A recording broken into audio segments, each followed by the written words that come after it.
Pemirsa, kemenangan manis Indonesia membantai Vietnam memutus rekor buruk skuad Garuda yang sebelumnya selama 20 tahun kalah di kandang Vietnam.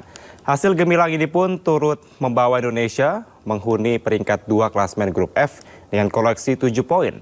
Hanya selisih 5 poin dari Irak yang dipastikan lolos. Lalu bagaimana peluang Indonesia untuk bisa tembus ke babak selanjutnya? Kita akan membahasnya lebih dalam bersama dengan pengamat sepak bola Roni Pangemanan. Selamat sore, Bung Ropan.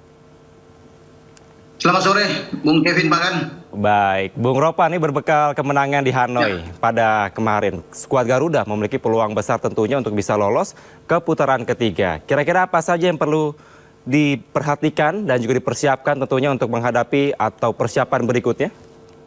Saya pikir ini suatu hasil yang luar biasa ya. Secara back to back kita bisa menang di GBK dan juga di Medan di Hanoi. 6 poin ini yang membuat kita hanya soal waktu untuk bisa lolos mendampingi Irak, karena Irak sekarang sudah pasti lolos setelah mengalahkan Filipina 5-0 dan kita ada di bawah mereka, dan posisi kita lebih enak jauh dibandingkan dengan Vietnam karena kita balik ke kandang 2 kali bermain di kandang kita melawan Irak dan melawan Filipina.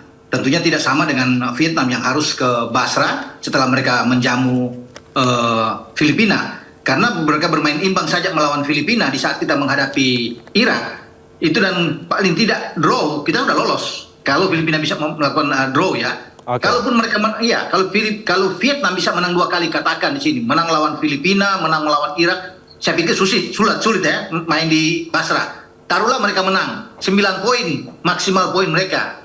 Kita ada 2 kandang, kita main draw aja sama Irak dan draw sama Filipina, sama-sama 9 poin kita menang head to head lawan Vietnam dan kita lolos. Tapi dengan melihat cara bermain kita kemarin, saya meyakini kalau ditanya peluang kita bisa langsung lolos karena hanya satu butuh kemenangan. Ya, imbang dengan Irak tidak susah dengan komposisi pemain seperti saat ini, ketambahan Tom Hai dan juga dengan Ratna Oramangun, ada Jai Ises, ada Nathan. Saya pikir untuk soal draw kita bisa dapat. Ya, bahkan mungkin kita bisa menang kalau melihat bagaimana motivasi pemain-pemain kita bermain di kandang. Ini suatu hal yang sangat baik. Begitu, Kevin. Oke, tapi kalau Bung Ropan melihat nih sebelum jauh nanti kepada melawan Irak dan juga mungkin Filipina nanti, catatan sedikit dari hasil pertandingan antara Indonesia dan Vietnam kemarin yang memang ini 20 tahun ditunggu-tunggu sejak tahun 2004. Seperti apa pandangan Anda, Bung Ropan? Kalau melihat dari catatan memang kita lebih bagus mainnya. Ini di luar perkiraan ketika kita hanya menang 1-0. Ya, itu pun gol yang mungkin datang begitu saja dari Egy dan kita harus syukuri. Tapi di luar dugaan semua orang, termasuk saya, bahwa kita akan menang dengan 3-0. Di sana pun sebenarnya kan target kita kalau tidak menang draw sudah bagus buat kita. 1-0 sudah oke. Tapi 3-0 ini memang di luar pikiran. Anak-anak bermain dengan motivasi tinggi karena banyak juga kendala kemarin. Kalau catatan saya, banyak yang kena demam, pemain-pemain inti kita kan banyak. Ivar nggak bisa bermain, Pratama Arhan, Sandi kena akumulasi. Nah, ini kan akan menyulitkan. Namun pembedanya di sini kehadiran Tom Hai dan Ragnar yang bisa mengisi posisi di starting 11. Jadi itu yang menghidupkan permainan kita dengan STY memainkan suatu taktik ya, strategi yang sangat baik dengan 3-4-3, menarik Marcelino itu bermain bersama dengan Haye di tengah ya. Kemudian ada Asnawi di kanan dan Nathan di kiri. Ya, 3 di belakang itu Rido, Jai Ises dan Yasin Hognar. Dengan penjaga gawang yang diambil adalah Hernando Ari. Jadi saya pikir ini satu hal yang sangat bagus ketika menempatkan Ragnar ada di depan, dan jauh kalau dilihat kelas Ragnar dibandingkan dengan Rafael Struijk yang ditampilkan di GBK. Dengan kehadiran Ragnar kita bisa melihat golnya dia gol berkelas, pemain yang sangat dewasa, sangat cepat ya. Bagaimana insting membunuh gawang itu sangat baik, rasa percaya diri dengan tinggi, berani masuk ke kotak penalti, dan itu yang tidak dimiliki oleh pemain-pemain depan kita. Tembakan kaki kiri kaki kanan itu hidup, dan itu yang dia buktikan dengan gol kedua yang menurut saya ini luar biasa. Gol yang diciptakan oleh pemain seperti Ragnar, debut internasional pertama dia. Dan pemain-pemain kita bermain lebih enjoy. Berbeda catatan saya dengan pemain-pemain Vietnam. Mereka tertekan ketika kalah lawan 1-0, mereka balik ke kandang. Mereka itu dalam posisi yang sangat tertekan. Ya, dituntut harus bisa menang melawan Indonesia yang sudah jauh berbeda dibandingkan dengan Indonesia 5-10 tahun yang lalu. Sekarang sudah jauh berbeda. Jadi dengan ketambahan pemain-pemain seperti Jay, Tom Hai, Ragnar, ya, Nathan sangat baik dengan Justin Hogner sana. Pemain-pemain lokal kita juga bagus-bagus yang dipilih. Ada Rizky Ridho, ada Marcelino yang kemarin tampil oke. Jadi itu yang membuat kita bisa menang karena permainan perbedaan kualitas kita itu sekarang boleh dikatakan ada di atas Vietnam Oke. kalau kemarin kita ingin menjadi momok bagi Vietnam bagaimana untuk bisa mengalahkan, sekarang Vietnam sudah ketakutan dan kita kan Baik. main lebih bagus kemarin, Kevin, gitu.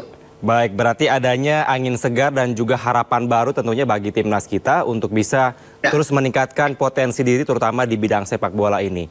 Bung Ya. Ropan, ini masih ada 2 pertandingan untuk melawan Irak dan juga melawan Filipina. Kalau dari analisa Anda atau perspektif Anda, kira-kira mana yang lebih sulit untuk ditaklukkan? Kalau bicara sulit, saya pikir Irak. Karena kita kan 2 kali Oke. bermain dengan Irak, 2 kali kalah. Pertama di Basra kita kalah dengan 5 gol. Namun ada sedikit lebih perbaikan, kita kalah di Piala Asia dengan 3-1. Ya, tapi sekarang kan berbeda, saya sudah bilang tadi. Dengan komposisi pemain, kualitas kita sudah oke. Dan menghadapi Irak bermain di kandang. Irak ini kuat. Ya, kemarin kita bisa lihat. Setelah mereka menggasak habis Filipina dengan 5-0. Jadi menggambarkan bahwa mereka oke. Namun kita ada untungnya. Ketika kita mengalahkan 2 kali Vietnam, jauh lebih pede anak-anak ya ketika datang menjamu bermain di kandang, dukungan puluhan ribu supporter nantinya, katakan kalau bermain di GBK. Dengan Irak datang, Irak tidak lagi punya beban ketika datang ke Jakarta.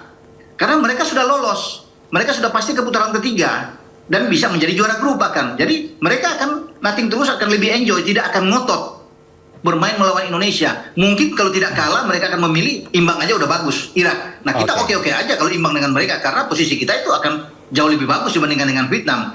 Makanya saya bilang peluang menang itu ada. Dengan tim kalau bisa dibandingkan Irak dan Filipina, masih Irak lebih kuat memang dan kita harus fokus benar, nggak boleh kalah. Nah kita punya keuntungan tadi ketika Irak datang sudah nggak ada beban dan mereka tidak akan habis-habisan, mungkin saja pelatih Jesus Casas, pelatih Irak akan memainkan pemain-pemain lapis kedua. Bisa aja, karena mereka kan sudah lolos. Sudah nggak ada pengaruh lawan Indonesia, nggak ada pengaruh. Mau kalah 1-0, kalah 2-0, mau draw, mereka tetap akan menjadi juara grup. Dan bisa lolos, sudah pasti lolos. Jadi itu keuntungan buat kita. Di saat Vietnam susah untuk bisa berharap lolos, kita itu sudah enak untuk bisa menghadapi Irak. Dan apalagi menghadapi Filipina. Dalam Oke. pertandingan terakhir, kita akan lebih bagus. Jauh dengan ketika kita main imbang di Rizal Memorial di Manila. 1-1 dengan mereka, karena kita belum punya Jai di sana. Tom Hai belum bermain, Ragnar belum bermain, Nathan belum ada, ya Justin Hubner juga belum ada. Kalau mereka semua sudah ada dan bermain di kandang kita akan menang besar bahkan melawan Filipina. Begitu, Oke. Kevin. Baik, tentunya harapan terbaik agar Indonesia nanti bisa lolos ke putaran ketiga kualifikasi Ya. Piala Dunia 2026 yang rencana akan dimulai pada bulan September nanti ya, Bang Ropan ya. Bulan Juni, tanggal 6 melawan Irak dan tanggal 11 melawan Filipina. Oke, baik. Kita harapan terbaik tentunya. Tapi mohon maaf, Bung Ropan, karena waktu kita terbatas, kita harus Oke. menyudahi. Namun kita sama-sama doakan terbaik untuk timnas Indonesia ke depannya. Terima kasih, Bung Ropan, pengamat sepak bola, telah bergabung bersama kami di Sindo Sore. Selamat sore, sehat selalu. Torres.